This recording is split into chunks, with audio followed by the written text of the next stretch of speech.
Hello বন্ধুরা, কেমন আছো তোমরা সবাই? আশা করছি ভালো আছো। আমিও খুব ভালো আছি। আমার ভাই এসেছিল কয়েকদিন আগে আমাদের বাড়ি। তো আজকে যাচ্ছি ওকে রাখতে।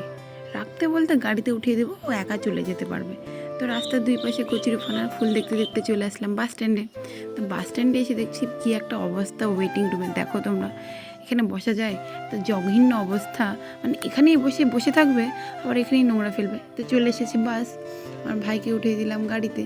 এবার ওকে বোঝাচ্ছিলাম ঠিক সময় নেমে যাবে, কিন্তু ঘুমাবি না। তো ও তো বড় হয়ে গেছে, ও সব জানে। তো জানালায় লাগিয়ে দিলে দেখো আমার কথা শুনবে না আর। ওকে গাড়িতে উঠিয়ে দিয়ে আমি বসে বসে টোটোর জন্য ওয়েট করতে লাগলাম। এত গরম পড়েছে আমাদের এখানে, দেখো না, প্রত্যেক 2 মিনিট পর পর ঘাম মুছতে হচ্ছে। কি পরিমাণ ঘাম হয়েছে ভাবো তাহলে। তো তারপরে শুরু হয়ে গেলো কি সুন্দর হাওয়া।